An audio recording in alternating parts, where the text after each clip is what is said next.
We are live. Yeah. We are now recording. So for the record, this is the first live consultation hour of designing and teaching an online course. And today is the 20th of May of the year 2025. Yes. The sun is shining in Delft. What's this? Copenhagen. And Copenhagen as well. Yes, here is a nice day. It's a bit cold for me, but nice. Cold for Argentinians. Yeah. Okay, so welcome, Morten. The idea of this consultation, I suppose we can start by explaining what is the idea of this consultation hours. Please. So the idea of this, so we find, so there's different reasons for this consultation hour. I think one of the ideas is that yes, this is an online course. Yes, we release the content weekly. You can come in and take it at your own pace, as it suits you. But there's plenty of opportunities in the course to actually for asynchronous communication. But we do think that it's still nice and it's another value to exactly meet face to face. The idea of talking to somebody, in real life, and rather than it's just kind of makes it a bit more fun. It makes it a bit more interactive. It kind of also kind of give us more for you. It's an occasion to share your thinking or your comments, share your questions as well, and for us to kind of give you an answer to those questions, but also try and figure out how it is that the course is going and all that. Exactly, yes. And it's not that we are going to give a lecture every time. Of course, we can clarify concepts, we can go in depth with certain things, but it's more, again, we can exchange, but it's more for you, like as a participant, to ask the questions or showcase, because if you are working in a real course or you are redesigning, so sometimes we had cases of redesigning and people show what were the strategies and how they were adjusting or what they plan to do. Even though sometimes they didn't have the time to implement immediately, it was like future plans based on the expertise they were gaining through the activities. Yeah, good. I think it's great that you provide us with that opportunity to meet you in person as well. So it's not just asynchronous communication. So from a participant perspective, it's really great. Yeah, good to hear. Yeah, and we are also, I think that, so it's a lot, last time we had a lot of fun, didn't I think so? For us, it was really, really nice to repeat the experience, I think. Right? Yeah, but also even, so in this case, as we said earlier, so in this, for this particular run, we've got a small group, and the last time was a bigger group. These sessions are not compulsory, so not everybody kind of, and for whatever reason they can't come or they don't want to come. So, but at least it's important to kind of have the opportunity there for whoever would like to take it. Yeah. If you don't take it, then, or if you can't make it, then we record the session and then you can catch up later if you want. Exactly. Yeah. Yes. And just to start and clarify a couple of things we wanted to. But maybe we should let you know if we tend to participate or not, because like if I wasn't planning on participating, then you would be sitting there waiting for no one. Yeah, that would be nice then for you and for the rest of the participants that watch the recording. Yes, if you can let us know, it's better. Anyway, we like just we're in the office. Time. Yes, we are here. It's not like if nobody came, we just go through the door and then it's not a big problem. It's nice to know anyway, just to if things get busy, but it's also fine. Yeah, exactly. We are here. Yeah. Perfect. Good. So. I wanted to share, so yes, I'm sharing correctly. Quickly introduce, we've seen that you were active and also Erika and Roberta already like posting and going through the course. So this is Design and Teaching an Online Course, and on the top menu, important, of course, discussions, you can navigate from here, but most important, something that you encounter while navigating the course is the syllabus. So here you have a full description of the learning objectives, what the course will be about. And something I want to point out is, well, the release date of each of the modules with a brief description, plus the assessments and deadlines. So as you see, we have 6 modules prepared for you. And each of the modules, well, it has a release date because this is instructor-based. And we have 2 types of assignments. So the main assignment per module, plus the mini assignment that is always a discussion based on one of the online learning experience principles that were introduced in module 1. And at the end, we'll do a recap on this, on the pedagogical framework that sustains our online course development process. Oh, the deadline for the mini assignment, was that today as well? The mini assignment, no, the deadline is more flexible, so don't worry. Okay, I thought Yes, no. I read the 25th. Yeah. No, in fact, and I think what we said for the mini assignment, again, like all these discussions, because there are 6 modules, we decided to kind of work on have a discussion for each module as a mini assignment. But I think in order to properly say, to finish the course, to receive your certificate, you need to participate in at least 4 of the 6. As it says here. So you could, in a way, I mean, it's nice, since it's a small group, it's nice to kind of keep on track in a way. So, of course, it doesn't have to be necessarily but so what I want to say is that don't wait until the end to decide which is the topic that you like to participate on. So then you just go backwards and do the conversation. Yeah. I think it's nice if you, okay, maybe it's a topic that is not necessarily your cup of tea, but it's something that is kind of closer to your heart, and then you feel a bit more engaged in a way. But the idea is to the more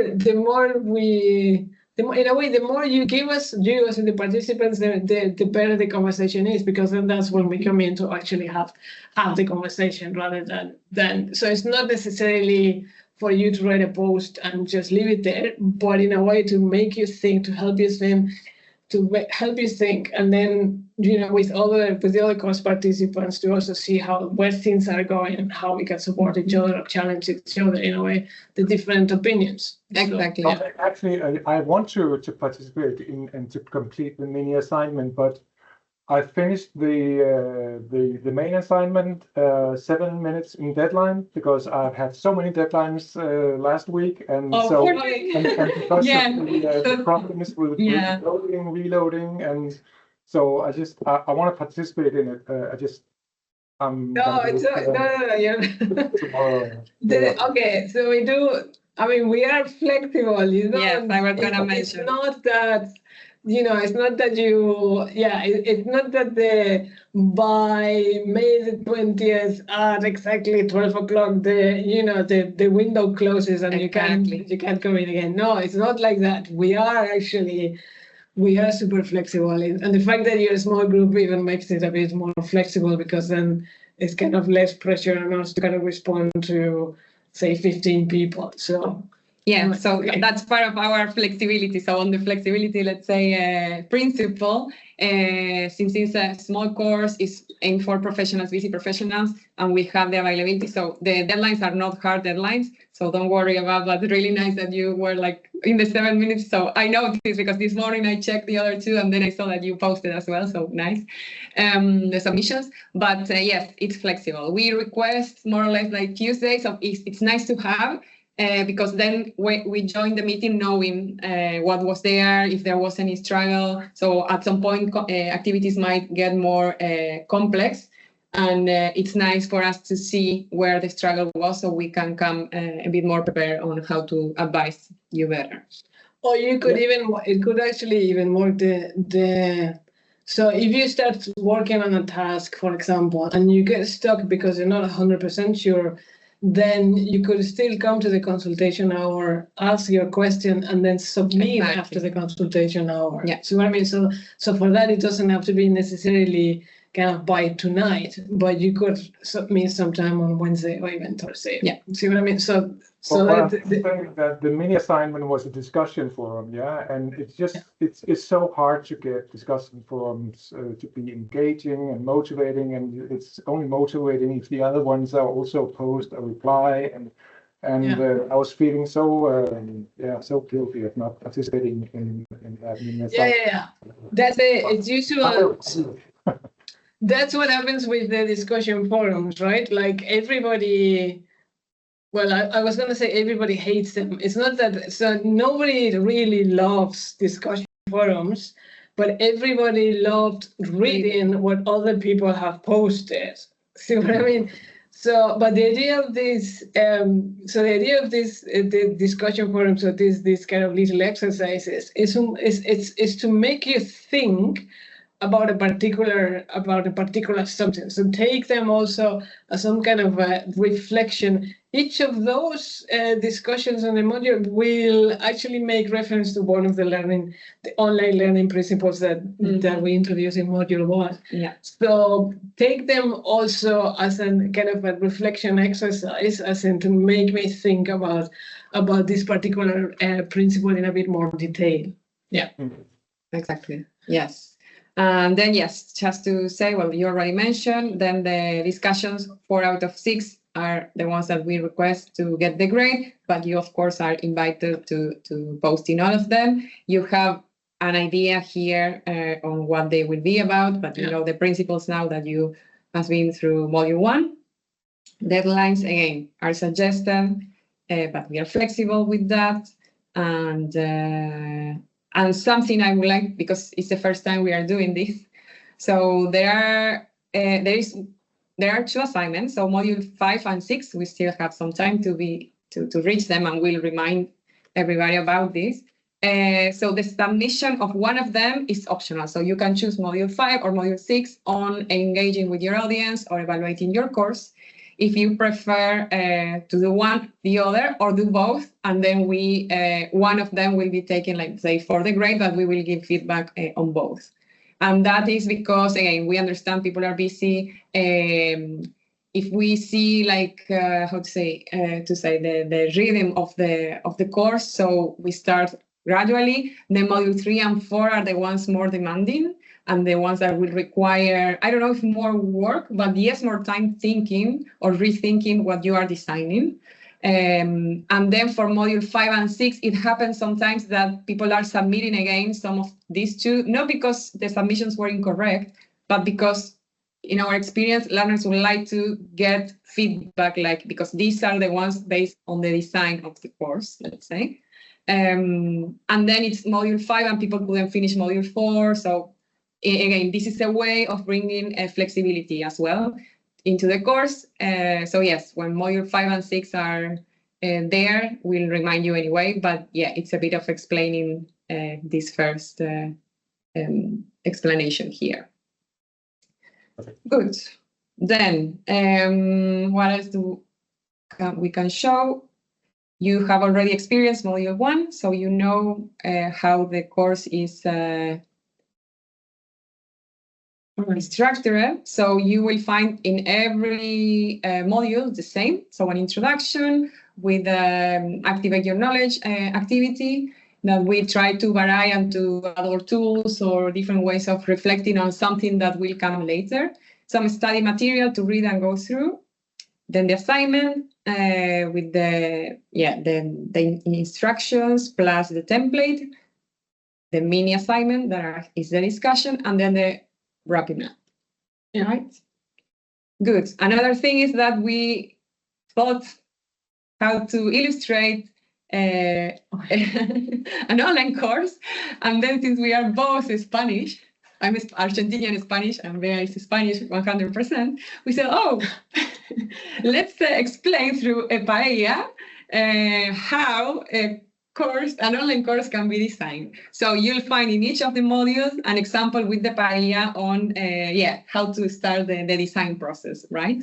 So I've been 6 months in Valencia, so I know paella. Good. Perfecto. Muy bien. So yes, we thought it was fun to do in that way. Yes, and also contributes, I think, with the engagement. So we bring things even like in our own design. So we are explaining and we try to explain certain decisions that we took when we designed the course. Yes, in a way that you can also reflect on your own course. How to say, oh yes, I could use this idea, or I could reflect on this, or I could consider the other element. Yes, because we are these learning designers, no? So it's in our hearts. So we'll explain our whys. Good.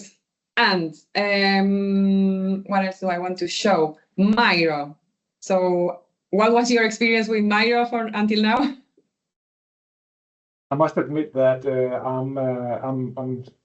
I'm not brand new, but I'm sort of new in Miro, and I was struggling a little bit with it. But eventually, I think I managed to upload my flower, which is, by the way, a really cool tool. Your flower tool. Thank you. This is the flower is actually a new tool that we started working with very recently. The DTOG itself, so the course itself, in a way, kind of goes through the whole process. So what it is that we do on a daily basis in terms of developing an online course. So we start kind of with the design, the storyboard, the blueprint, the storyboard, and we move into production on that part. The idea of working with the OLE principles, which is what we cover in this module 1, is very much what we say here is how do you engage your course teams in a conversation. So as learning designers, we work as yes, we guide you through the whole process of designing your course, but we facilitate a lot of the conversations, as in, what do you want your course to be? So this is where the online learning principles come in. Exactly. And we worked with, so the creator of this flower is a lovely man called Brian Mathers. So he is a programmer, as his background is in programming, but he's also a visual artist. And in a way, he combined the two of them. He's part of the open education movement. So it's this idea that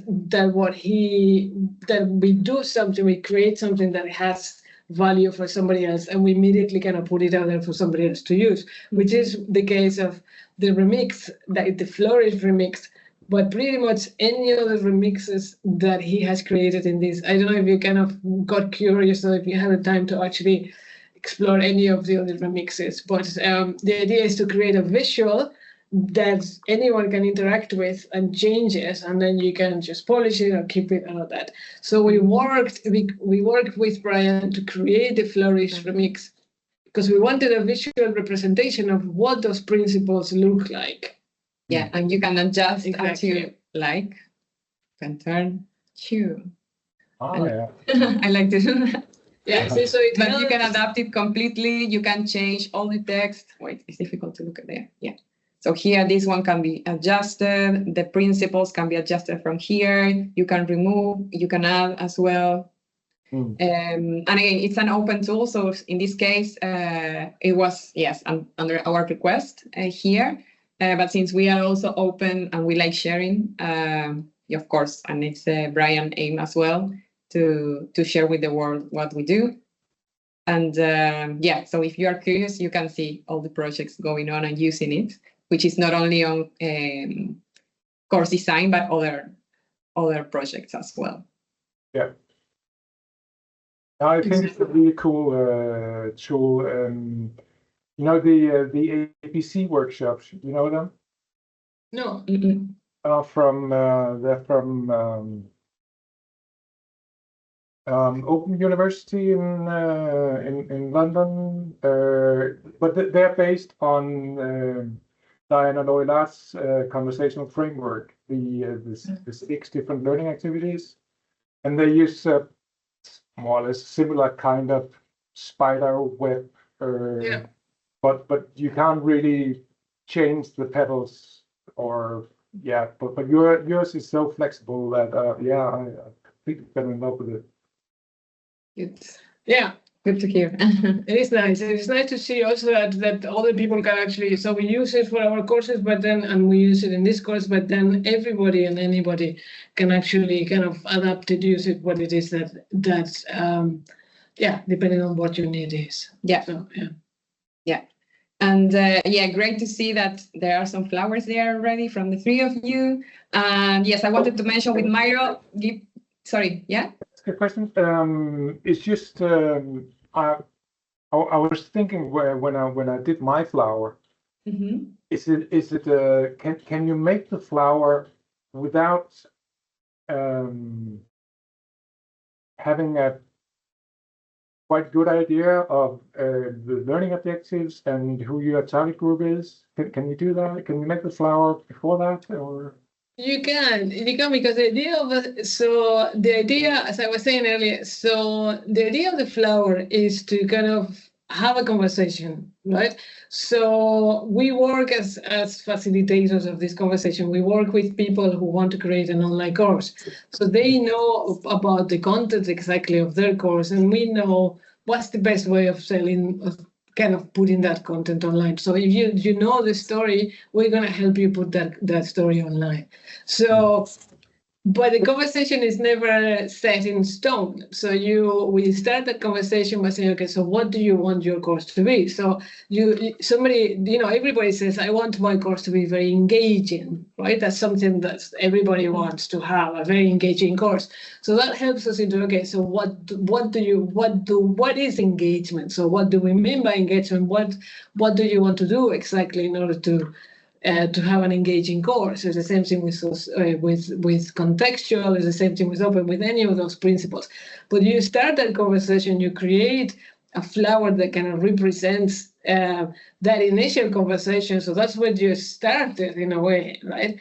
But as you go along, so you start storyboarding, you start kind of even developing your course. You see maybe that for whatever reason, your course is not really, or you need your course to be more supportive than you wanted it to be in the beginning, or now all of a sudden you wanted it to be very open, but you encounter certain barriers that you said, actually, my course is not as open as it could be. So that flower is always going to change through the whole process.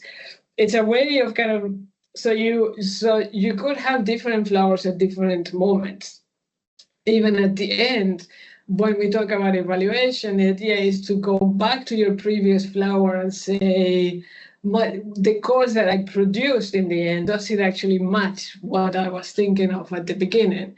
So, yeah. And you have a good point there. And actually, we are going to spoil module 2. But in our process, the flower comes together with the blueprint. So the target audience, the learning objectives, and all the other elements are part of the blueprint together with the flower. So the first conversation we have with the course team after introducing ourselves, like in a kickoff meeting, is let's sit together and let's start with the blueprint elements. But the flower is the first one that we mention and we introduce because it's the pedagogical model that sustains our design process.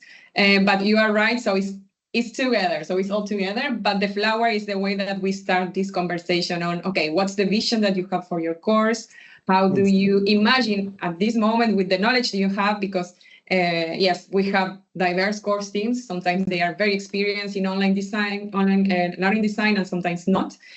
So it's more like, what are the expectations they have on the product they want to deliver, no? And the experience they want to deliver. And some things can be done, some not. But it's good to know what's in their minds, right? And this is a good way to start this thinking together. Yeah. And also for this particular assignment, I confess I still haven't gone. I can see your stuff there right now, but I haven't had the time to actually go in to look at any of the assignments yet. But what we find very interesting, and this is kind of the most difficult thing to do, is also, we mentioned it already in the course, is like you've got the principle. So we talk about inclusive, contextual, sustainable, flexible. But the difficult thing really is to move from the abstract description of this principle to a very particular something that you're going to do in your course so that reflects the particular principle that you want to do. So, That's why this assignment was really good, actually. Yeah.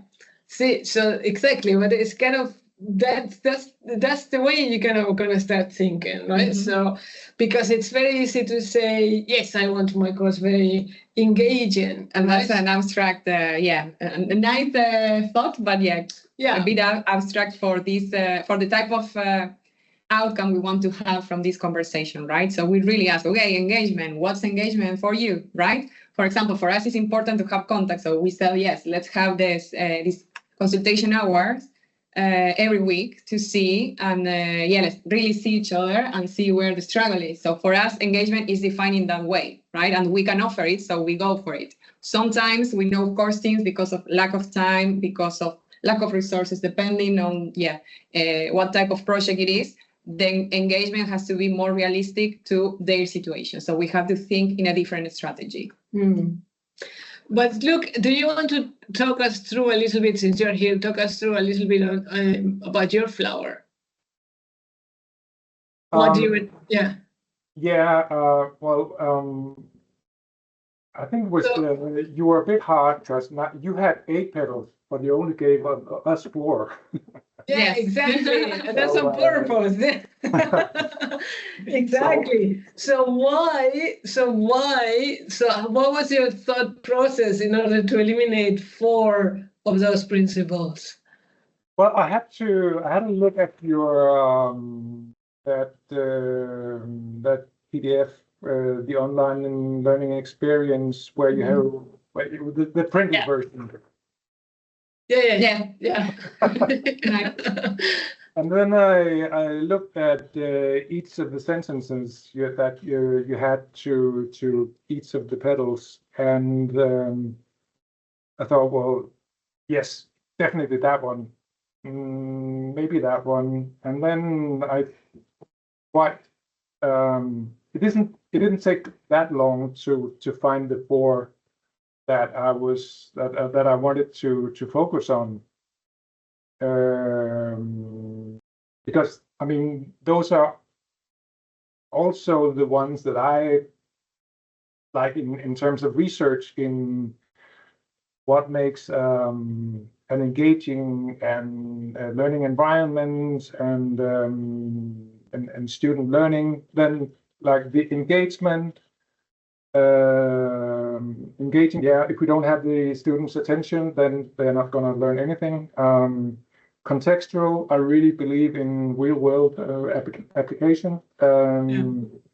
We preach to use the inductive approach here at VTU whenever possible, and since I'm making a course for teachers who are going to teach lifelong learners, bringing their own experiences into the learning environment and being able to learn from each other.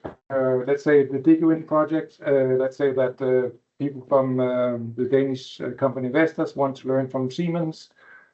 And it's also the best way for students to learn, like, that traditional engineering education is based on like a teacher stand and explain about theory or mathematical models, and then move on to textbook exercises, and then maybe eventually down the road move to real-world application. Well, I'm not going to tell you about that because you know everything about that. Then also I picked the supportive petal because formative feedback is just so important. So yeah, that was an easy one, I think. And being able to set up the LMS in order for it's just to ease navigation, and it's easy to find the deadlines, and and if you can scaffold the learning process in the LMS. So that was an easy one as well. I think the one that was hardest for me to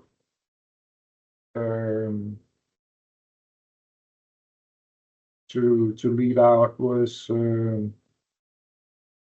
sustainability, I think. Okay, yeah. But as you say that the pedals they have relations. So for example, it says you talk about automatic feedback in sustainability, but feedback is also a very important part of the supportive pedal. So I mean, it can be a little bit difficult to. I think when you read my assignment, you will see that I kind of made my own rules. Not completely, but yeah, a little bit. Yeah, no, I look forward to reading it with a bit more attention. And it is, exactly. It's interesting to see how the principles overlap, but also maybe how do they work against each other. See what I mean? So the idea of sustainability, in a way, comes from our direct experience when we help create an online course, and we've got the full attention of the course team, who are the content experts, and they are the ones who can provide that feedback, for example, while the course is running. But then we're in a situation where the second time we run the course, it runs as a self-paced course, where the course teams say, "I'm very busy. I don't. Please don't count." Yeah, you have my support, but only marginally. Yeah. See? So in that sense, how do you balance the idea of having, as you say, a supportive course against the fact that, okay, but your original course team are not going to be there, for example. See? Yeah. So it all kind of becomes... Exactly. And it's a challenge every time. So for us, when we design massive online open courses, so we know that will be the situation of most of ours. And so when we design, some certain decisions are taken into account that the course will run self-paced for the rest of their life, let's say, their course life. Yeah. So that's why it's complicated. And generally, we face that now with learners. So sustainability is a bit difficult to tackle because it goes against a bit of engagement, of support, because you can give more support if the course is instructor-based, of course, but then if your reality says, no, I cannot run this course several times per year or a long run in a year, instructor-based, because I cannot be behind it every quarter. So I only have time to do it once. So we have many cases that they run like once per year, instructor-based short runs, and then they have a long run that is self-paced. So we have to design in a way that both... one course design fits both purposes, or we have two versions hidden behind the front end. So we have cohorts, or we have hidden content. So there are ways, but we have to think ahead of time of these kind of things that in the end are more than details. So they come from the design perspective. So you design for it. And that's why we put it there. That's why it's part of these principles. I'm also curious. Now that I look at it, the diverse pedal, maybe that was actually the one that was the hardest to leave out, because especially about to use different kind of learning activities and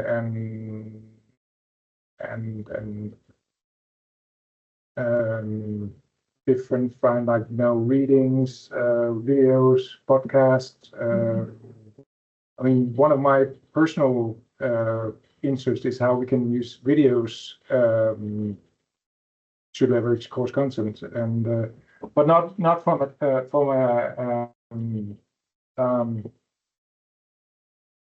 from a didactical perspective. Yeah, I'm very interested in how we can design that actually well-designed educational videos. So that is something that is close to my heart, and yeah, maybe it's because I'm a white male.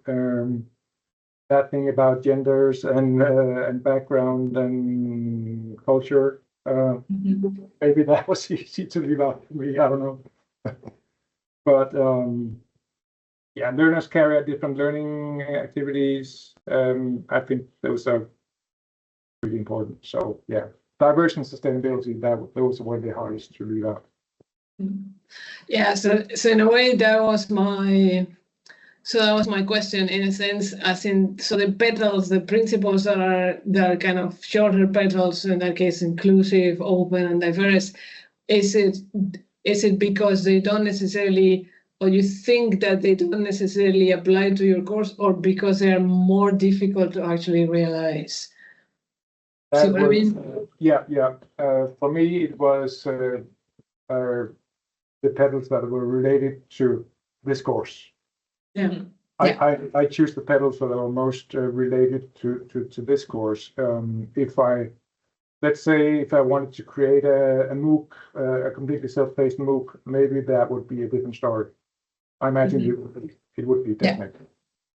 Yeah, exactly. When we design MOOCs, yes, open, it's one of the petals standing out, and inclusiveness and diversity. Well, diversity sometimes the way of diversifying content in MOOCs maybe it's a bit more standardized with videos, so maybe it's not that. Yeah. It's also in a way. So I go back to this idea of the conversation. We get a lot of lecturers, a lot of teachers that come to us because they want to create an online course, but they already have an idea in their own head that when they're creating a MOOC, for example, they only need to kind of create videos. So they haven't thought about what is sustainability, what is being supportive, what is being contextual. So the idea of having these principles is to bring awareness and to actually say to them, do you know, a course, an online course could actually be all of these different things. So even if there is no secret recipe, or if there's no, you still need to think about all these things. So the fact that you're already seeing, I look at myself as, okay, so I'm European, I'm working in a relatively wealthy university, so I have access to X, Y, Z. But hey, that doesn't mean that everybody is exactly like in my same situation. So it's a way again of kind of bringing up all these topics to from behind in your brain to actually bring them a bit forward for discussion. So yeah. Good. I wanted briefly to say again about the tool we are using, so Miro. I really like it, and we use it a lot in the team. Some people like it, some people don't like it. But one of our purposes is also to show you different tools, like within or matching the activities that we have. And in this case, every week, so you will find the example of the assignment that it's also in the course. So again, we support it in both parts, let's say. So you can find it in the course, but also in Miro, so you don't have to go back to the course to look for the example. And the same with the template. So if you prefer, you can use the template in Miro and work directly there, or you can take it, download it, just take a screenshot, and then upload it as a picture in Miro. I think it's a very cool way to use Miro, because I've only used Miro as a whiteboard, and you can post these sticky notes, and that's what I've been using for. But I think it's a cool way to do it, to share the participants' assignments and to provide feedback. I've never seen it done like this, and it looks really cool. But we're happy that you like it. You have a license for it, yeah? Yes, for this one, yes. Okay, we have at the university. Yeah, we do. Yes, that's and that, for example, allows you to change. Like now it's public, but also only share with the people that are. So you can set it up. So there are 4 ways of sharing it, but it has a password. So it's only for the people within the course, but it's public because I cannot add people out of the university, for example, because it's related to QDelf. So I can showcase, I can invite people, but people to be able to edit, I have to add you as a person that has the permission to do. And then to use the tool, so I think it's a bit intuitive, but it takes time, let's say, to find everything. So I put here a video on the basics of Miro, just if someone is completely new to it. And here on the left, there is a menu that probably in your case has less things, because as board owners, we have more things available. But the one for sure that you have is this one, that you can use in this case to select. So I can choose, for example, I can move this post-it from one place there. I can move the post-it from one place to the other, or the other that I had active, it's just to navigate the board. So you see the hand just allows you to go without interfering with the content, because a challenge in Miro is that since everybody in this case can edit things, it might be that you move something from someone else, which is not terrible because you can undo. But again, if you use this tool correctly, then that doesn't happen. So if you are just exploring, just move with the hand. I think I managed without destroying the two other participants. So. Okay, good. Yeah. But just in case, this one. Please don't. So yes, this is about Miro. Something else here? Well, because of the conversation what you were just having, and you asking for the license, it kind of brought to my attention again in connection with the use of tools. You're designing a course, but you're also kind of deciding the use of particular tools. You need to make sure that whatever it is that you invite everybody to use, they have access to it, that they can use it, that it doesn't infringe GDPR, for example, and all this. So all this thinking, it goes back to thinking about who is your audience. So that's what's happening in module 2. So I'm not going to say anything for a moment. No, exactly. But the same, to make sure that people can use it without registering. So in this case, you can. And then, for example, I'm registered, so the P is there because it's my user. But you can also be anonymous. So it doesn't really matter if you have or not.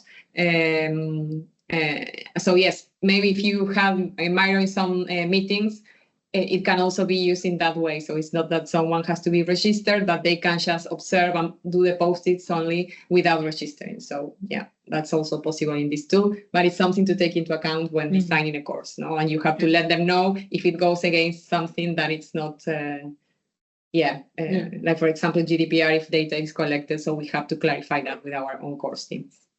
So when you move down on your Miro board, then we move out to the module 2. Or is that correct? Or? Yes. So in this case, it's not there, but we will put it tomorrow morning. So you have the module 2 here in the same way.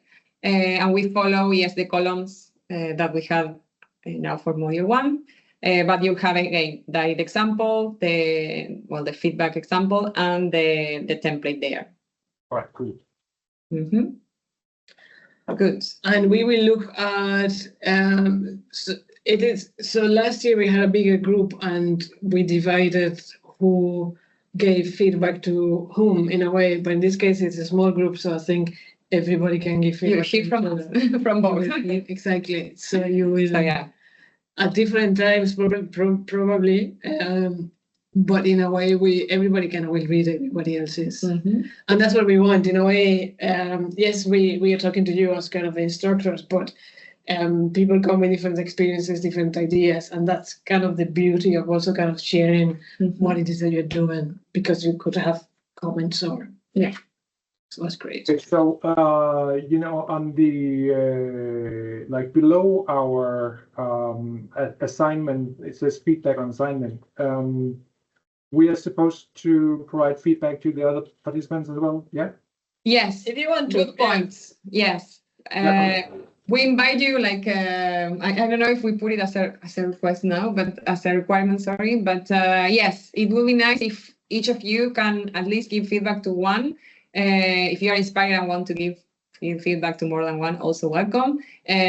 So, because again, some of the participants might be more used to course design than others. So it's good also to have the opinion from someone with like fresh eyes, or that just read the material, and they are like the good students, so they really know the details because they have studied it, but they haven't experienced it. So you could get like, oh yes, but you said this is sustainable, but not really, because the principle says that, but then in practice you are seeing it differently. So these kind of conversations from I'm completely new and I just read about it to I have done it before and I know this doesn't really work. So that's the type of things we would like to see here. But also it's very valuable to look at each other's exercises in a way, kind of looking a bit for inspiration as well, as saying, oh yeah, that's a really good idea. I never thought of to kind of incorporate into my course. Or, something like that. So if you see a good idea, do say, wow, that's a really good idea. You inspired me. Exactly. So it kind of goes, it's not necessarily in order to make somebody else's assignment a better assignment. I'm not really looking after that, but the fact that you look at, you find each other's inspiration and you find each other's, maybe little improvements or things like that. Yeah. Good. Okay, then stop sharing so we have the full screen. Do you have any questions for us? I think I've been very privileged to having two teachers for myself. Good. No, we have a nice chat, so. Yeah. I think this is what we love so much about Deep Talk, is the fact that we can just talk about, we can be nerds a little bit and just talk about kind of interesting things that we're most interested in. Other people who actually find it interesting. So for us, it's actually, I think the privilege is ours too. Yeah. So that's great. Yeah. Good. No, I don't have any more questions, but it was great. It was really nice to meet you and to have this first conversation. Yeah. Great. Super. And then, yes, for module 2, we already said, but it's the blueprint. Yeah. So you'll get to know that module tomorrow. So we will announce it with an email again.